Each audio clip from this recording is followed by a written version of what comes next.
Patient assessment. Assessment factors is a list of biophysical signs and symptoms. There are 3 different types of diagnosis. There is a working diagnosis, clinical diagnosis, and differentiated diagnosis. A working diagnosis determined through the patient's history and chief complaint, and also the physical exam. A clinical diagnosis is determined from laboratory tests, diagnostic exams, and referrals. A differentiated diagnosis is a new diagnosis if reevaluation changes the clinical diagnosis. Collecting history information. It is important for the medical assistant to be included in this process for several different reasons. The MA can anticipate possible patient needs, such as patient education, or if the patient will need immunizations after the physician is done. This helps medical assistants manage their time in the clinical office. It also helps with patient visit flow. It helps with time management of the MA, so the MA is able to assess if appointment is going to run over the time allotted. It also gives the MA an idea of when to room the next patient, so that patient is not waiting an overly long period in a small exam room. Components of the medical history. The database consists of the patient's general information, name, date of birth, address, insurance information, and contact information, such as telephone, and also now email addresses. The chief complaint, also abbreviated as CC oftentimes, is the reason why the patient sought the medical care. Why is the patient coming into the office today? Past medical history or past history. This is if the patient had any previous surgeries, if they had any childhood illnesses, do they have any allergies? This all falls under the past history. Family history. Does your mom, dad, brothers, or sisters have any major medical issues? Major medical issues meaning heart disease, diabetes, significant cancers. Social history. We include smoking or tobacco use, alcohol, caffeine intake. These are all part of the social history. And the review of systems, which is not done by a medical assistant, it's typically done by the physician, nurse practitioner, or physician's assistant. Sometimes a registered nurse will do the review of systems also. This is a step-by-step review of each body system and if there are any abnormalities. Communicating with patients. We are the first person they interact with at the office. So great customer service is a must. You must be respectful, be empathetic, and smile. Have a good attitude. Those are all very, very important. The medical assistant can determine whether the patient comes back for subsequent visits. If the medical assistant treats a patient poorly or a patient feels like they didn't get adequate care, even by just the medical assistant, their likelihood to return to the clinic or that physician is minimal. Communicating with patients. Active listening techniques, so restatement, reflection, and clarification. Concentrate, understand, and listen. Pay attention to nonverbal cues. Make sure your nonverbal cues match what the verbal cues are. Nonverbal communication includes gestures, facial expressions, and mannerisms. Be aware of cues your body language sends to patients. Get feedback from patients to ensure that you are understood. Observe patients' nonverbal communication. So breathing patterns. If a patient is breathing rapid or breathing very shallow, that can be a sign of anxiety or pain. Eye patterns.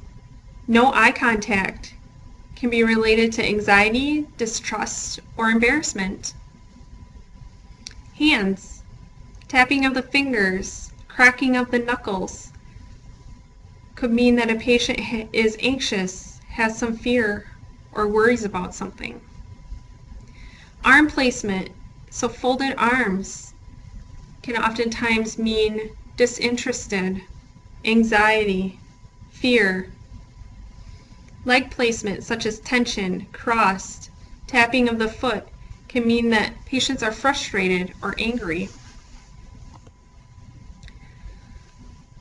Verbal communication is key. As you can see in this picture, eye contact, a soft touch on the shoulder, looking at the patient, all those nonverbal cues make the message that we care, we are empathetic. Nonverbal communication, so leaning forward toward the patient, shows that we are interested. Facing patient squarely and at eye level means that we are interested, we are not inferior. Eye contact is essential.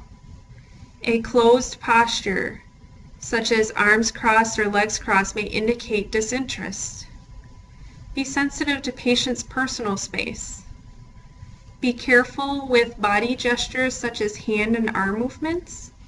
Tone of voice should reflect interest in patient. Observe patient's body language. Treating diverse populations, so patients of Asian backgrounds may have been raised in a culture that considers it extremely rude to establish eye contact. Personal space may be an issue for patients from diverse backgrounds. Older people face unique communication problems in healthcare environment, such as hearing or vision. Patients may use religious beliefs and values to understand and cope with health problems. We may not be able to treat certain patient populations due to their religious beliefs. A good example of this is a patient that would need a blood transfusion, but they are Jehovah's Witness. We are unable to give that blood transfusion. And we have even told that patient that they will die without it, and they choose to follow their religious beliefs and not receive that blood transfusion. Interviewing the patient. So it's important to introduce yourself. Hi, my name is Tara. I'm working with Dr. Jones today. I will be your medical assistant. Identify the patient. So first name, last name, and date of birth. Bring patient to a private area, the exam room.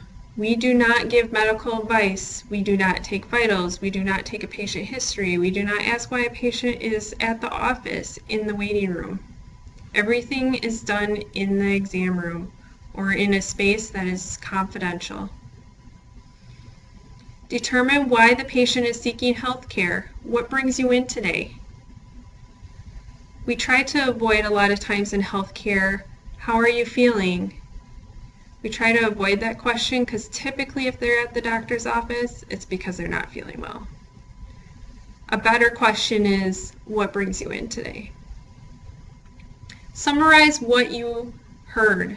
So say the patient gave you a 5-minute explanation.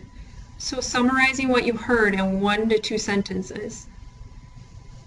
Get the vital signs. I usually get the chief complaint first to help patients settle down, so hopefully that blood pressure is a little bit lower after they've walked a really long hallway. And then after you're done getting all your vitals and you've recorded your chief complaint, you will let the patient know when the physician will be in. He's just finishing up with the patient right before you. He will be in 5 to 10 minutes. If not, I will be back in to notify you when he will. So letting that patient know how long it will be. Open-ended versus closed-ended questions. So open-ended questions ask for general information or state a topic to be discussed in general terms. Used to begin the interview or introduce a new section of questions. So what brings you in the office today is a very good one.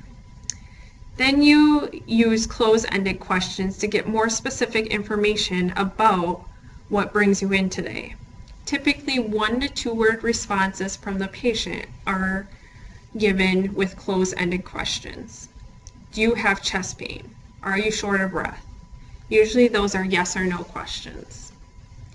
A lot of times we will often use close-ended questions throughout the entire interview for those patients who are overly chatty. Interview barriers, providing unwarranted assurance, giving advice, using medical terminology, leading questions, talking too much in the interview, and using defense mechanisms. Defense mechanisms are used to protect oneself from situations and information that is difficult to accept. So somebody who has denial is a patient who completely rejects the information. I couldn't possibly have breast cancer. Suppression is when the patient is consciously aware of the information or has a feeling but refuses to admit it. I don't think that test is accurate. My mammograms have always been normal. I don't think they did it right. Reaction formation is the patient expresses her feelings as the opposite of what she really feels. So if she is angry at the medical assistant for insisting that the biopsy be scheduled, she may express the opposite emotion. I appreciate you trying to help me, but I just can't come to the clinic that day. Projection is when a patient accuses someone else of having feelings that he or she has. So you don't have to lose your temper about that, or you don't have to yell at me, those sorts of things. Rationalization, the patient comes up with various explanations to justify her response. I think the results are wrong. I didn't follow the directions for the test like I should have. There's no history of breast cancer in my family. Undoing, the patient tries to reverse negative feelings by doing something that indicates the opposite feeling. If the patient feels angry or violated about the diagnosis, but she finds those feelings unacceptable, she may say, "Don't worry, dear, I'm not upset with you for telling me about this."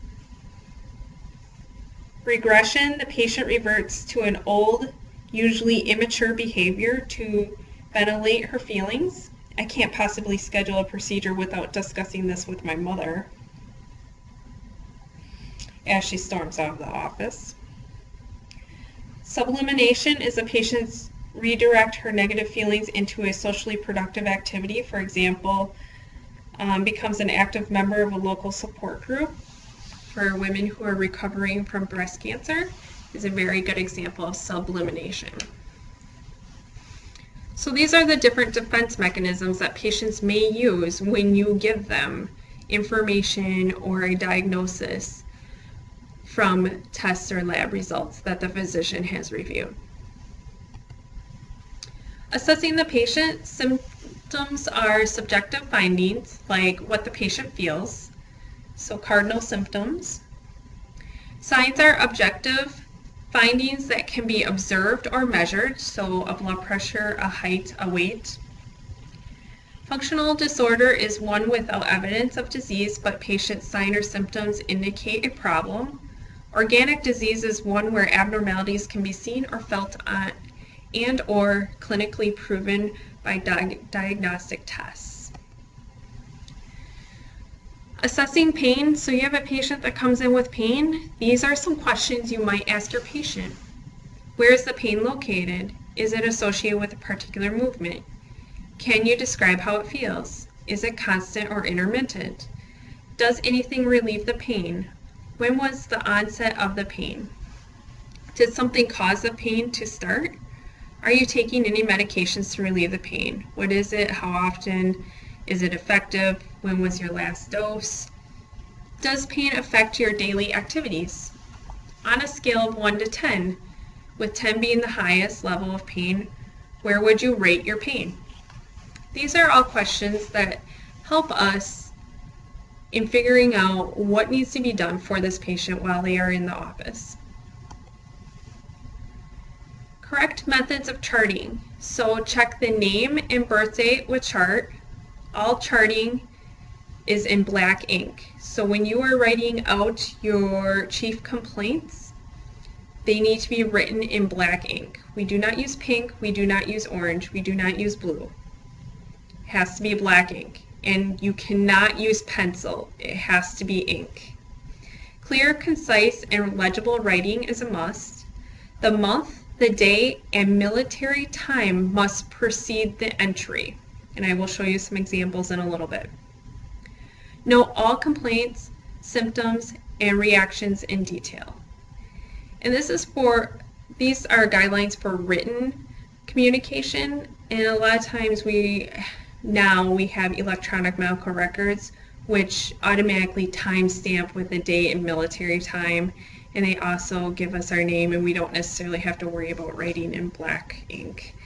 But if we are writing a note to a physician, it's important to have this type of documentation. Describe objective data using correct anatomic medical terminology. Record quality and intensity of pain using a scale of 1 to 10. Enclose patient's comments in quotation marks. So I feel like an elephant sat on my chest. We would put that in quotation marks. Document complete medical history. Record details about previous history of current chief complaint. Sign all medical records followed by your credentials. Be observant and note anything permanent. Use accurate spelling, abbreviations, symbols, and terminology. Review all documentation immediately after completion. Make sure it makes sense what you wrote. Rules for charting. Do not leave blank spaces on record. Do not skip lines. Never scribble, erase, or use whiteout for an error. Correct an error by drawing one line through it and write error above and initial and date it. Add any omitted details by documenting after the last entry. Usually we say addendum and then we write our entry.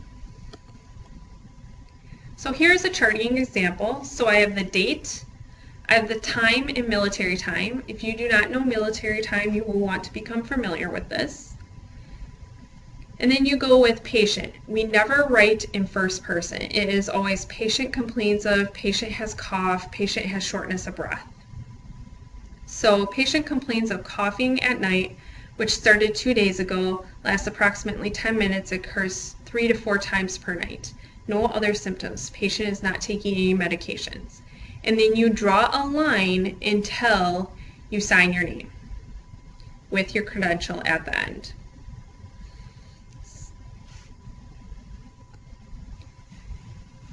Problem-oriented medical records, form of documentation that introduces a logical sequence of recording information based on the scientific method, designed to present patients' health problems efficiently and record management. Each patient problem or diagnosis documented at the beginning of medical records, and new health problems are added to the problem list. Parts of the POMR are the database, the problem list, the plan, and then progress notes. Progress notes use SOAPE or SOAPE notes. SOAPE stands for S is subjective data, so the chief complaint. O is for objective data, so blood pressure, things that are measurable, which are blood pressure, height, and weight. A is for assessment of the problem. P is the plan of care, and then E is for evaluation, or sometimes people say education. Source-oriented medical records, data organized in patient's medical record and divided into sections. So history and physical, progress notes, laboratory results, consultations, and so on. Information is filed in reverse chronological order, so the most recent is on top. And progress notes are made each time the patient is seen or contacted by telephone. Medical records are the property of the physician or the medical practice, serves as a legal record, If it is not documented, it did not happen.